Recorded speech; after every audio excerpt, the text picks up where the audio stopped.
and welcome everyone to Knowledge is Power. Magandang umaga to all of our viewers who have joined us on our Facebook page and on Kumu. My name is Yona Lucica Signo and I'm the founder of Empowered Virtual Services Philippines. Knowledge is Power was created so we can share the different learnings and experiences of inspirational and distinguished personalities so that more people can learn, become inspired, and be empowered. Now, the different sets of skills, knowledge, and wisdom that we have come from our years of experience or education in our specific fields of experience and expertise.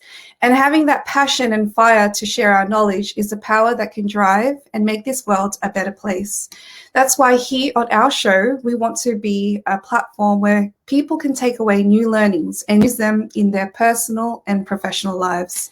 Now, to start off our episode today, allow me to introduce our distinguished guest for this segment. She is a multi-talented person, a singer, a rapper, a songwriter, spoken word artist, a music producer, MC, and a director. She creates songs in multiple languages too, particularly in Tagalog, Waray, and English. This Filipino-American singer and rapper uses her talent and expertise in hip-hop music to promote the Philippines' cultural heritage and experiences throughout the world. She is from Tacloban, Philippines, who then migrated to California, USA, with her family. And while pursuing her college years at the University of California, she had a chance to work with 6-Bits and other spoken word collectives. Her music career became even more elevated as she released her mixtape, Lost in Translation, last December 2012. Then she released her full-length debut album and began recording and releasing more albums in the next few years. Amazing. Now, she's also created projects for the Filipino channel, Mix TV, Dash Radio, and even on YouTube. With her dedication as a Pinay singer, who she even co-founded a scholarship program for self-identifying Pinays in higher education, arts, and activism, also known as Pinays Rising. I am so honored that she said yes to being on our show to share her story and how she has wonderfully demonstrated through her career that knowledge is powerful and can amazingly change lives. To get to know her more and how her life was changed through her passion for the Philippine music and poetry, I'd like you all to give a warm welcome to our guest, Ruby Ibarra. Hello, Ruby.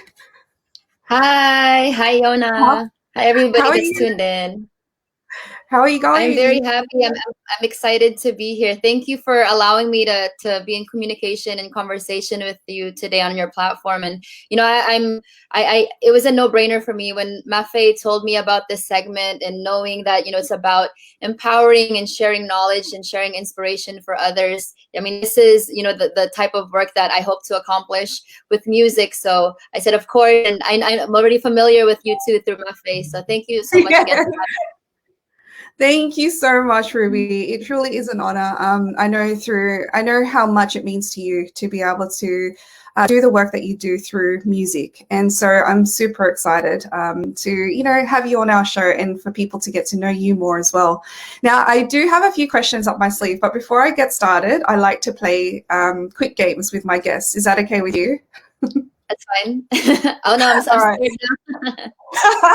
Okay, so this one is, I think you'll get it pretty quickly, but this one is called Guess the Filipino Song and Singer. Okay, so the instructions are, I don't think I'll attempt to read the lines of the Filipino lyrics. Then what you have to do is just guess the title and who wrote or who sang the song. Yeah, are you game? I'm game. All right, let's start. So guess this Filipino song and singer. So the first line is Kung may itim o may puti. And those are the rest. I'm so sad that we don't get to hear the sample from you to recite this one. Oh my God. I said to the team, I don't want to offend anybody by mispronouncing any of the words, but are you able to guess the title of this song and who sang this, Ruby? Of course, the rapper is Francis Magalona, and the song is Ma Kababayan, off of the Yo album. Of course, there you go. She even said the album. Okay, for those who don't know, I wanted to share a fun fact or a quick history of Ma Kababayan. So in 1990, it was a song written by Francis Magalona and Jimmy Antiporta.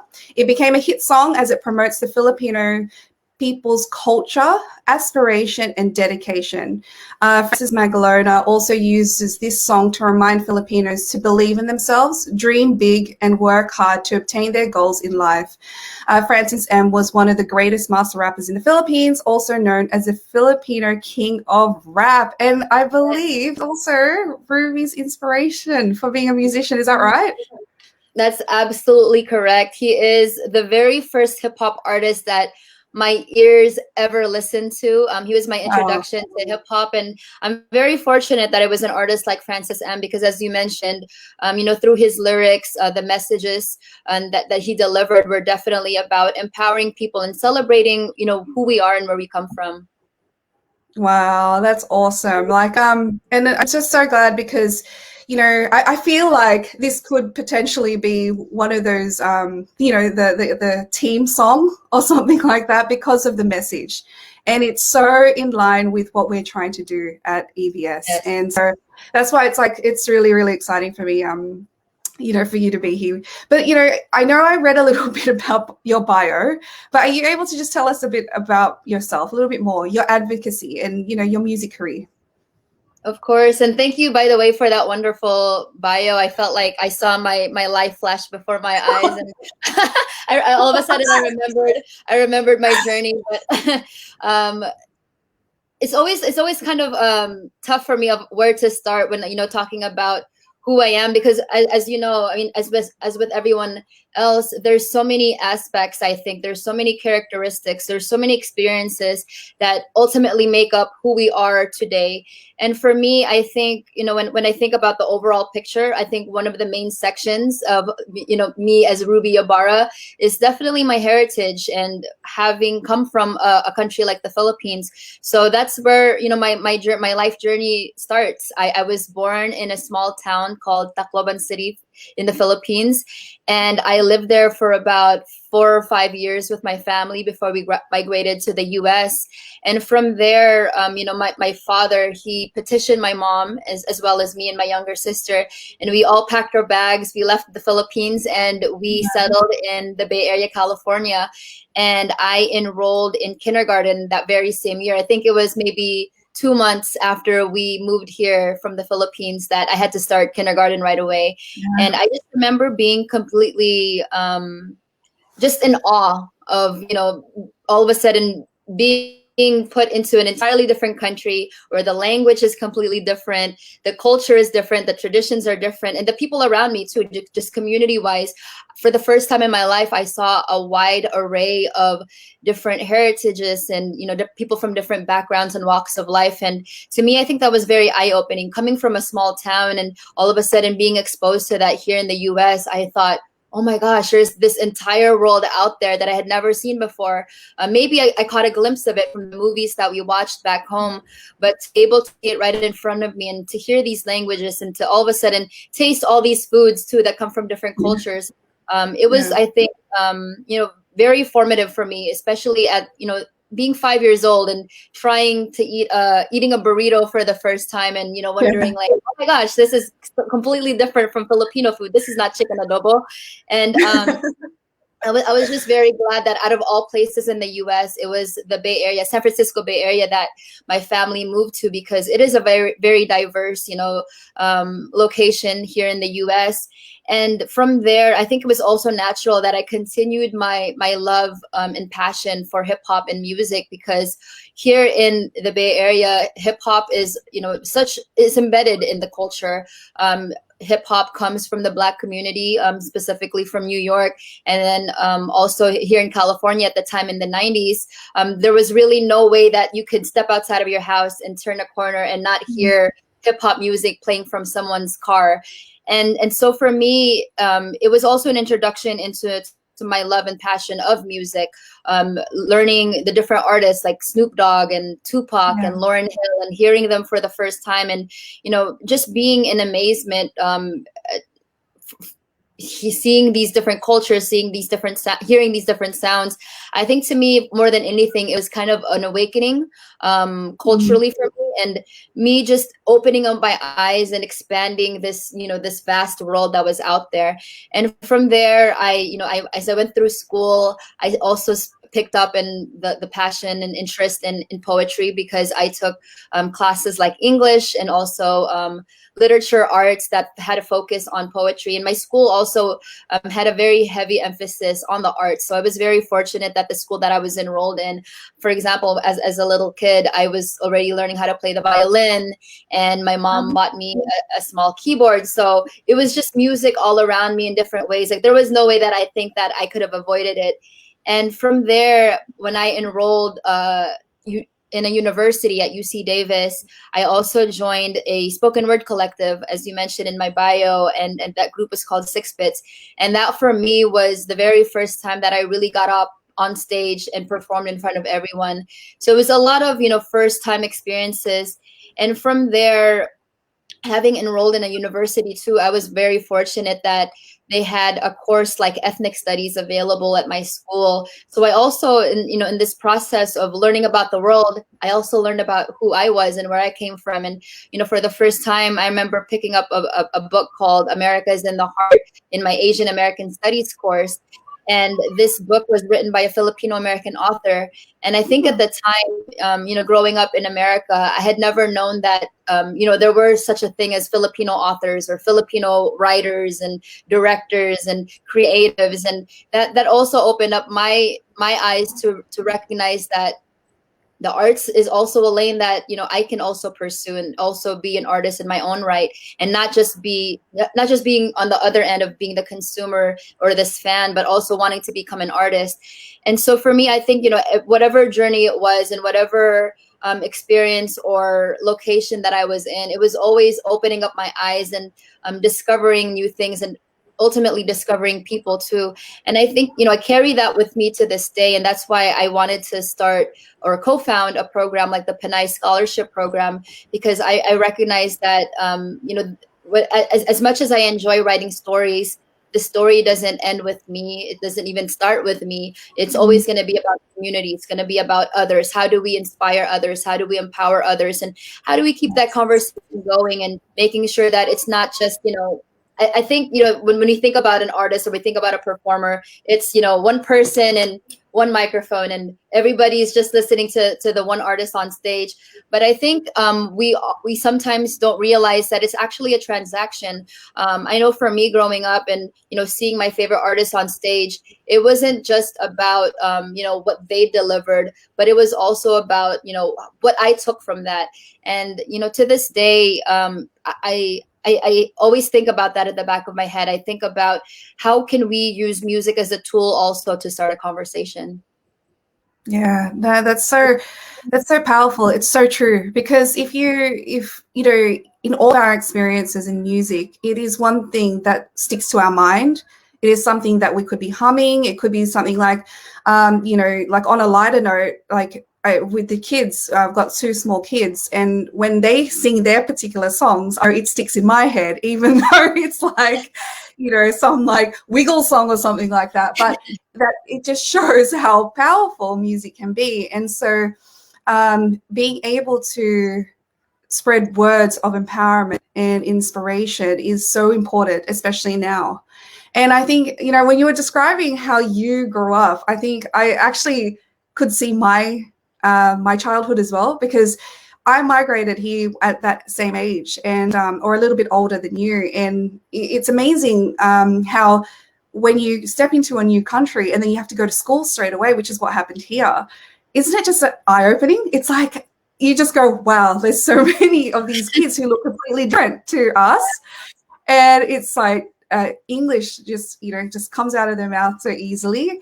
And so it's really one of those things where I guess it's one of those things where it reminds us of how much we adapt and how much we have to adapt to our surroundings, but also how much that we also need to show the strength in the cultural diversity, because of like it's a melting pot.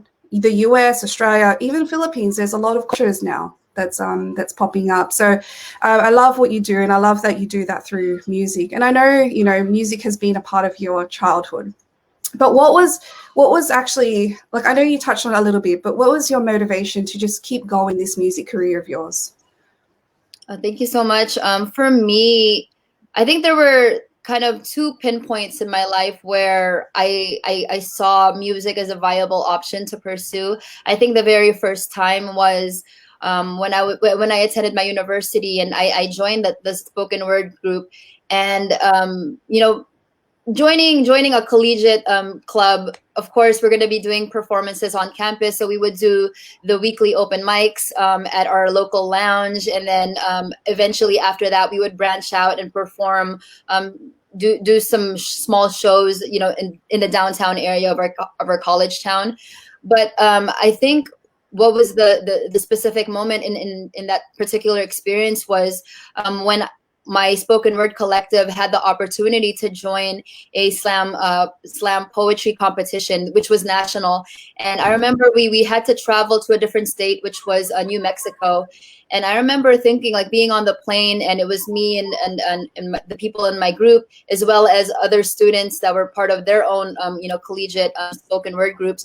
And I remember thinking, wow, people can travel doing what they love to do. People are allowed to perform and be on the road. Like, this is an actual thing that people live. Like, and not even in the sense of, like, you have to be this big rock star, like, like the Lauryn Hills and the Nicki Minaj's, but even something a little bit more local as to what we were doing. And I think that for me was like, this, I wouldn't mind doing this. I wouldn't mind pursuing something like this. And you in this kind of journey, you not only do you get to do what you love to do, but you also get to meet so many wonderful people through making art, through being a creative. And you also get to visit places that I would have only dreamed of, I think, as a little girl. And I think the next point in my life that really solidified it for me, that made me realize that I want to do this for the rest of my life, was when I did my Circa 91 debut album, and we had a release show in San Francisco. I remember even, stepping back to when I was creating the album, and I remember thinking, are people even going to relate to these types of songs? Because I wanted to create a project that was truly reflective of my experiences, and also my parents' immigrant experience here in the US. And I thought that at the time when I was writing the lyrics, I thought that it might have been too narrow in terms of the experience, that it might have only been particular to what my journey. And I remember arriving at the release show, and I thought, okay, this is going to be like, one of the shows that I've been doing. And I remember just seeing a line from the front door, and it wrapped all the way around the block. And then I remember we drove by it too, like me and my partner, he drove us around, and it just kept wrapping around the block onto the next street. And I thought, wait, are these people lined up at the correct show? Do these people know that this is for my album release party, or are they confused? And I remember entering through the doors, and I did the first song on the album, and it was Brownout. And people were reciting the lyrics along with me. And I had never experienced that before as an artist, where, people were actually in verbatim reciting the lyrics the same time as me. And me being an artist on stage is kind of like, you have to be on self auto mode, where you just, you have to rap, you have to perform. But I remember I felt like it was kind of like an out of body experience, where performing, but in my mind I was like looking at the people, and I was thinking, wow, these songs actually mean something to them. And I remember, by the time we got to the middle of the show, and people were still singing along, and by the end of the show, I got to, I stepped off stage, and I got to meet a good amount of the people that attended the show. And a lot of the comments that I got was, people were very thankful for the album. They were telling me that, this to me feels like it was my experience growing up as a Phil-Am, or thank you for making me feel like I'm visible. Thank you for making me feel like I have a voice. And I think, hearing words like that is very affirming. It to me, it made me feel validated too as an artist, and knowing that I was on the right path and I was doing the right thing. And I kind of felt like this was also my calling. I don't think I'd ever felt before as an artist that what I was doing was impacting or influencing or changing not only people's lives, but specifically people's way of thinking. And ultimately for me, I think that's the biggest goal that I can achieve as an artist, is to change the way people think, and or if I'm not changing the way they think, if I'm inspiring them to start a dialogue around the topic that I'm talking about. And like I mentioned earlier, I think that's what music is all about. It's about the communication between the audience and musician. Yeah, it's I can just imagine how you would have felt when, you know, I mean, everybody always wants that feeling of validation, right? In whatever journey that they're in. And I can just imagine you look like I would have had that same body out of body experience. It's kind of like, oh my God, is this actually happening? And people are actually singing my songs. Like that's how, like that would have been just a mind blowing experience, but you had to just keep together. I had to But, just keep it together and keep it going. yeah, exactly. Well, as a Filipina rapper and musician, you know, what are the 3 essential things that you've learned throughout your years in the music industry? It's definitely been an interesting experience, because here in the US, when we think about words like, representation and visibility, it's still very far and few in between where you can turn on the TV here in America and see Filipinos on television, or to turn on the radio and to hear Filipino voices on the radio. It's still very rare. Like even on a broader scale of Asian Americans, it's still something that I think mainstream media here in America still needs to address and still needs to fix. And so for me, having gone through this journey and knowing that there's still work that needs to be done in terms of making sure that we're represented here in this country. I think that's one of the things that I've learned is recognizing the impact of representation. And also, just for example, just you having this show here on Kumu, and other people that might be tuned in from different countries and seeing people that look like them and thinking like, oh my gosh, the host looks like me, the guest sounds like me. There's power in that. There's always going to be power in seeing ourselves on these platforms, because I know for me growing up and watching a movie, I'm not sure if you're familiar with the movie Hook. I remember there's a character in the movie named Rufio. He's played by the Filipino-American actor Dante Bosco. I remember being around 5 or 6 years old and seeing that movie for the first time, and I thought, oh my gosh, that character who's a warrior, he's Filipino. He looks like one of my cousins. And just seeing that again, like, speaking to what you mentioned earlier about validation, I think when we see ourselves represented in the media that we consume, there's power and validation in that, because on one hand we feel visible, but on another hand it also opens up our minds and our eyes to make us learn that there is someone out there doing that, and that opens up the possibility, and also us wondering maybe I can do that too. So that leads to inspiration. And so that's one of the things that I learned, the impact of representation. But also another thing that I want to mention, something that I've learned in my career so far, is also the importance of community, the importance of collaboration. I think it would be remiss of me to be here on your platform today and say that I did A, B, and C accomplishment all by myself. I did these shows all by myself. I created this album all by myself. That would be a complete lie. That would be completely false, because everything that I've done up until this day has always been in collaboration with other people, whether it's with music producers or show organizers. It's because of people that helped push me up and lifted me onto their shoulders so that I can get onto the next stage. Like, for example, in this picture, it's because of people that I've worked with, like Faith, Classy, and Rocky Rivera, that I got to make an extraordinary song like Us, and we were able to make it that more powerful to have multiple voices on there. And so that's something that I've learned and I've also cherished, and that I want to continue moving forward, is remembering that it's great to say that we're on a stage, that we're doing things, but it's even greater when we're doing it with other people, and it's more powerful when we're doing it with other people. We can make a bigger impact and a bigger movement when we're with other people. Oh my gosh, yes, Ruby, you are speaking my language. I'm like, yes.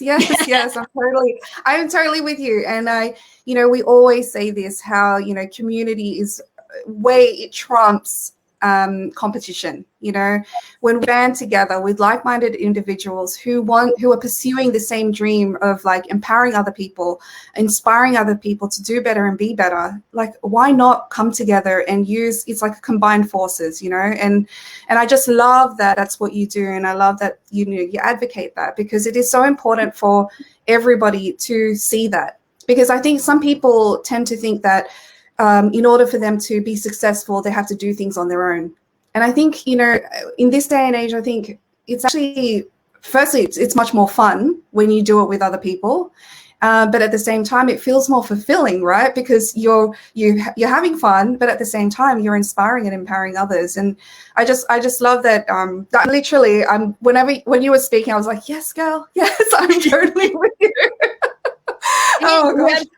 To like imagine like you reach your goal that you've set for yourself, and if that was through a collaboration, the celebration is even more sweeter, because now you have 4 or 5 or 6 people celebrating with you, and you're all going, yay, we did it. Yeah, exactly. And you know, it's not really fun when you're just tooting the horn by yourself, right? Oh goodness. Well, what can you say about, you know, those who want to pursue their careers in music, and maybe not necessarily even in music, but if, you know, music obviously is your industry, but sometimes there are those people, they want to pursue their careers, but they feel hesitant in leaping for that career. What would you say to them? For those people who might be hesitant into leaping into their passion or their career, I think one of the things that I've learned, you know, I mean, I'm not going to sit here again also and say that I've never doubted myself, or I've never hesitated, or even, because that's still something that I deal with to this day. I think that's important to recognize that, you know, whether you're first starting out or you're more accomplished, or you're somewhere like in between or the lower end like me, it's still like something like imposter syndrome, you know, still, you know, somehow creeps its way into your psyche and makes us think that I'm not good enough to be on the stage, or I'm not the right look that, you know, these producers or these executives or these managers might be looking for. And I think, you know, in moments like that, we just have to, first of all, you know, shake it off, and I think take a step back. And I think the important thing to do is to sit down, breathe, and think, why am I doing this in the first place? And I think if you can ask yourself that question, and if you can truly think about why do you do what you do, I think that will already answer why you deserve to be there. Like, for example, for me, you know, in moments that I've had the opportunity to be on larger platforms, or these great opportunities where I would have only dreamed of, you know, participating in moments like that, where I thought that I wasn't good enough, or that I wasn't accomplished yet. And I remembered why I do music in the first place, and that's, you know, to tell my story, to tell my voice, and to make sure that you know, stories like mine aren't forgotten. I'm all of a sudden reminded that there is importance in what I do, and that, you know, I have what my perspective is and what my voice is also going to be unique, and no one else out there in the entire world can offer the same story or perspective as I bring to the table. And I think, you know, for the folks that are tuned in, you need to kind of carry it with that similar perspective, and realize that there's only one you. There's going to be no other person that is going to be identical as you, like in terms of your experiences and your ideas and your perspectives. And that you have to remember, that's what you bring, that's what you offer to the table. And I think, you know, when you recognize that and you also own that, I think that validates your existence, and validates your presence, validates your talents and your skills, and also reminds you that, you know, you do deserve to be there. You being there pursuing that is already making history. Oh gosh, Ruby, that is so powerful. And yes, it's so true. You know, I think no matter where you are, I think imposter syndrome definitely creeps. And I think it's one of those things, and I love that you said that we have to recognize when we feel those things. And I think it's allowing ourselves to feel all the feels, whatever it may be it good or bad, allowing us to feel them. But from there, really reminding ourselves of why we're doing what we're doing and why we want to do what we're doing. And, you know, a lot of in the EVS community, and we're really trying to empower people who are in the virtual workspace. And I think a lot of people coming from different industries and different backgrounds now, they're trying to transition to the virtual workspace. So there is going to be that element of, doubt within themselves. And I love that I really, really love the fact that you've reminded everybody to remember their why. And I think it is that component that will really keep us going, to really keep us going, no matter wherever our journey takes us, left, right, because it's never a straight road, right? So thank you for reminding everybody about that. So yeah, can you tell us more about your scholarship program with Pinays Rising? Of course, I would love to. And thank you again for highlighting the Pinays Rising Scholarship Program, because I think, more than ever, throughout the year, we've been doing this annually for the last 3 years. This is going to be the 3rd year this year.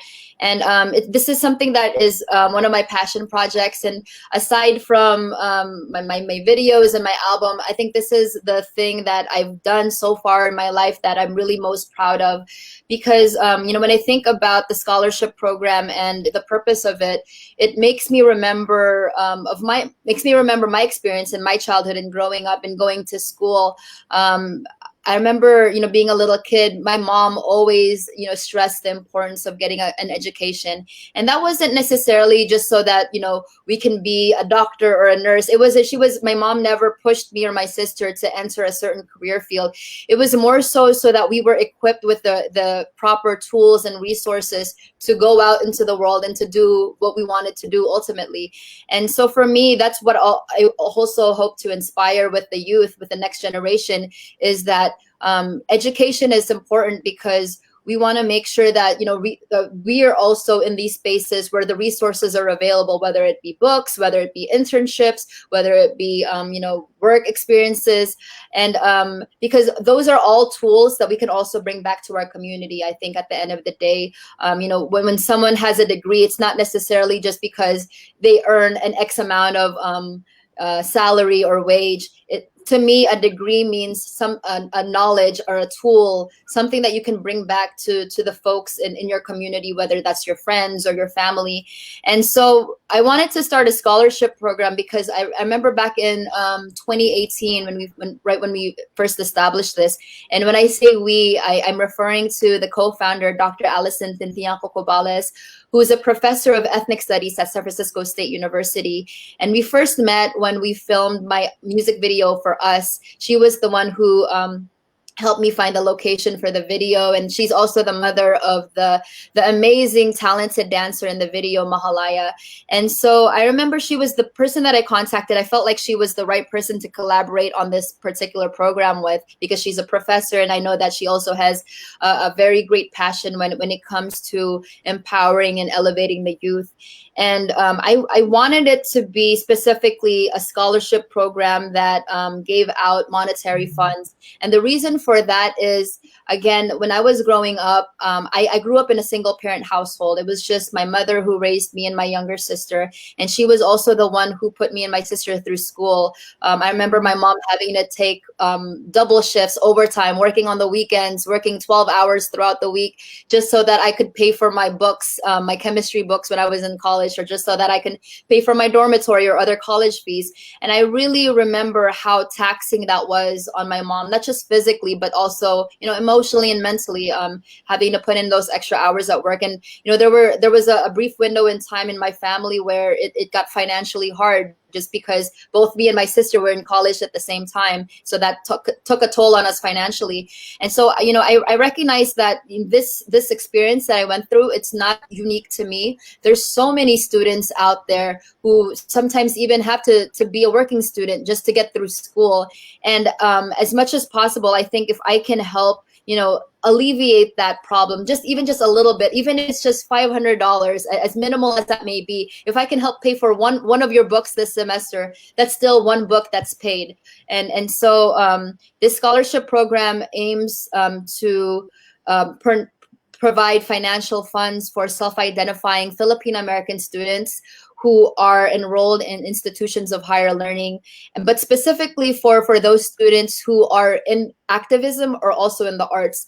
Because I also recognize that as important as education is, it's also important that we have a certain vision when it comes to, pursuing higher education. Like, what are you at the end of the day when you graduate? what are you going to do with your degree? What are you going to do with what you've learned? How are you going to take those tools and bring it back to your community? And so me and Dr. Allison thought that if we cater this towards students who are focused in the arts and activism, those are for sure tools, that tangible tools that we can bring back to our community and empower and inspire others. Oh, I love that. How do you take the tangible tools to bring back to your community? I love that, because it really is about that. You know, you can make a difference and do things for yourself, but it's so much more value when you're able to empower your community after that. And I think, you know, that is another thing that I like to impart to our community as well, because, you know, we as individuals, we are able to make that impact. But if we're able to then influence our family and then our community, our local community, from there, it's that ripple effect, right, Ruby? It's about that ripple effect, and it just keeps going. And that's amazing that you're doing that through Pinays Rising. And you mentioned, and it reminded me of a conversation, I mean, that I was listening to recently.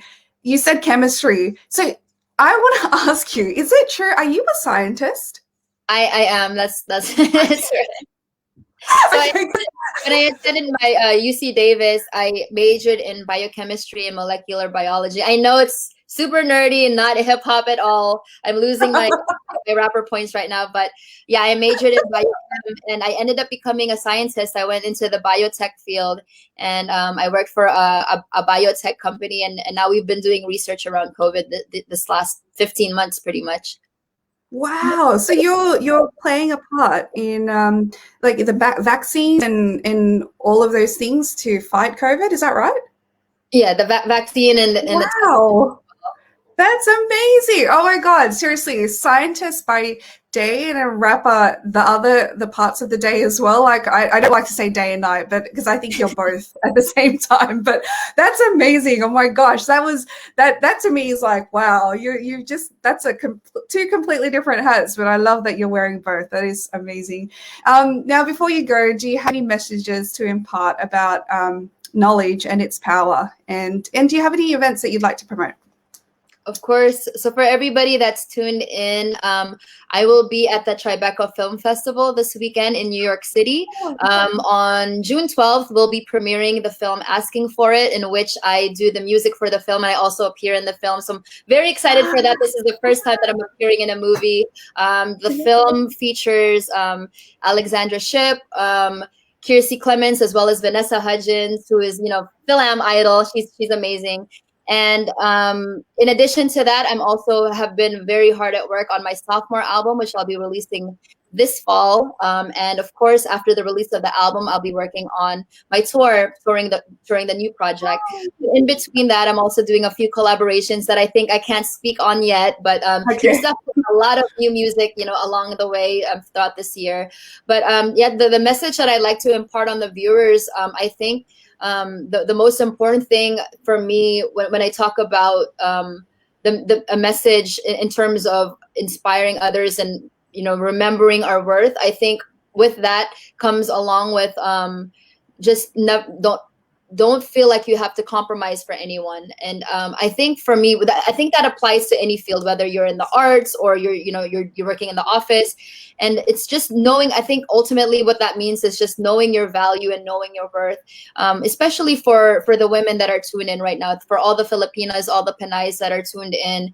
Please always remember the value that you bring to the table and what you have to share, and the knowledge that you also have to impart out there in whatever field that you're in.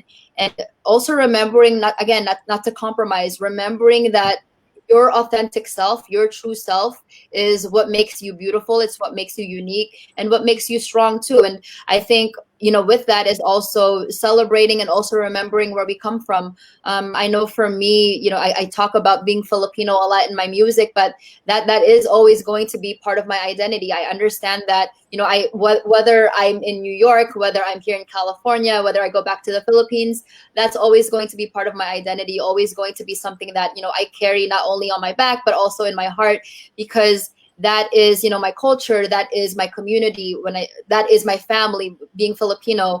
And so for me, I think it's important, especially for the Filipino Americans or Filipino Australians that might be tuned in, is to always remember where we come from and to celebrate that, but do it in a way where we're also, you know, creating that bridge for our kababayans back home in the Philippines. And I think for me as a Philam, I'm always cognizant of the fact that I'm very privileged, having grown up here in America. Being a Filipino American is a different experience than being a Filipino in the Philippines.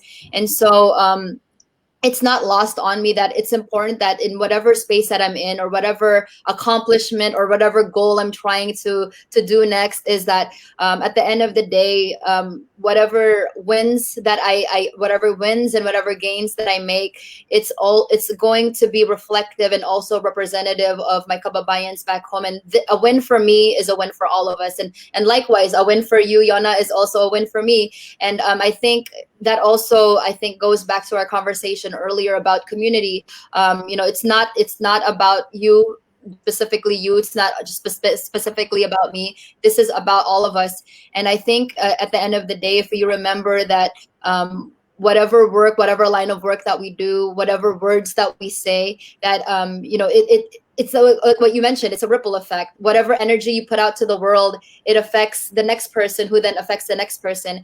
And I think, you know, just being cognizant of that, remembering that, you know, there's a world, you know, outside and around us, and whatever positive energy or whatever energy that you bring out to the world, it also affects, you know, those that are around you. So true. Wow, Ruby, thank you so much. Thank you so much for saying yes to being here on the show. I'm so honored that, you know, you made the time, and for sharing with us your experiences, your talent, your words of wisdom.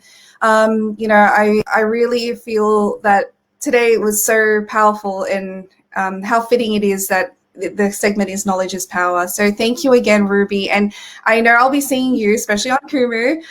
So thank you. And I'll see you again soon, Ruby. I'll see you soon. Thank you so much for having me on your platform. Of course, you're welcome. Wow, oh my goodness, how amazing. I hope you're all inspired and empowered by our fantastic guest, Ruby Ibarra. You know, Ruby's demonstrated that when knowledge and talent are paired with life experiences, dedication, and passion, one can spark change. And change not only on how we think, but change in how we act. And that itself is a power that we can hold to make this world a better place. We all have a choice whether we want to be better. So we need to choose to do, to say, to act, and to be better, and to ensure that all of those things actually, you know, mold together, and that we match what we say and what we do, and make sure that we always live with integrity. It's such a powerful conversation today. Another one to add to Knowledge Power. Thank you everyone for joining us today on this episode. But before we go, let me just announce that tomorrow is the Philippines' 123rd Independence Day. So to celebrate our country's 123rd Philippine Independence Day, EVS prepared an exciting event for everyone, especially our EVS community. It is our Freedom to Learn 5-day challenge to build a successful career online. Now, it will start this coming Monday, June 14 to 18, with only less than an hour of learning time each day for 5 days. This program guides you through online career startup and improves your resumes, portfolios, and overall online profiles to become a legit service provider. This is free for 5 days, so let's see more about this freedom to learn to develop further our mindset and motivation to assist us in our online careers, whether you are a VA, a freelancer, a remote worker, or a work from home professional, or perhaps you may be thinking of transitioning from the corporate world to the virtual world. So that's the link there, but we'll share it also in the comments. So if you haven't registered already, please do so on our Facebook and Instagram. You'll find the links on our Facebook and Instagram accounts. And we'll be posting the link in the comments as well. So that's it for today. Thank you again so much for watching. Maraming salamat to all of our Facebook viewers as well as those who have joined us on Kumu. See you all again for another Empowered episode on our EVS show series powered by EVS. Thank you. Bye for now.